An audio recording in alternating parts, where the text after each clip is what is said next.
Idealniy muraveyniklar.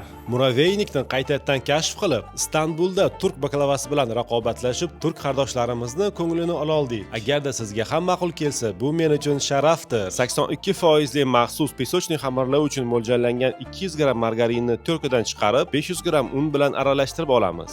1 osh qoshiq razilxiter, 1 chimdim tuz va 50 g shakar bilan bir marta aralashtirib olib, 2 dona tuxum va yana 1 dona alohida tuxumni sarig'i bilan 200 g qaymoq qo'shib, yengil harakatlar bilan mushlamasdan yumshoq xamir tayyorlaymiz. Xamirni to'rtga bo'lib zo'la qilib mrazlikida yaxshilab muzlatib olamiz. Muzlagan xamirni to'rkadan chiqarib 190 gradusda qizib turgan duxovkada 10-15 daqiqa davomida pishirib olamiz va yengil harakatlar bilan o'rtacha razmerda maydalab olamiz. Diqqatliroq bo'ling, haddan tashqari maydalanib ketmasin. 150 g yong'oqni 160 gradusda qizib turgan duxovkada 4-5 daqiqa davomida qovurib olib, po'stini tozalab olamiz. O'qlov yordamida birozgina kattaroq razmerda maydalab olib, tayyorlab qo'ygan pesochniy xamirimiz bilan aralashtirib qo'yamiz. Xona haroratida yumshab turgan 100 g tabiiy va sifatli sariyog' bilan 800 g vareniy sgushyonkani aralashtirib krem tayyorlab olamiz. Pesochniy xamir, yong'oq va kremni yaxshilab aralashtirib olib, kichikroq piyola yoki stakanni suvga botirib olib, muraveyniklarga forma berib chiqamiz. Lotus pastasini mikrovolnovkada 20-30 soniya davomida isitib yumshatib olamiz. Lotus pastasini ajoyib karamelli mazasi va xonadon pistalar bilan muraveynikning betakror lazzati yaqinlaringizni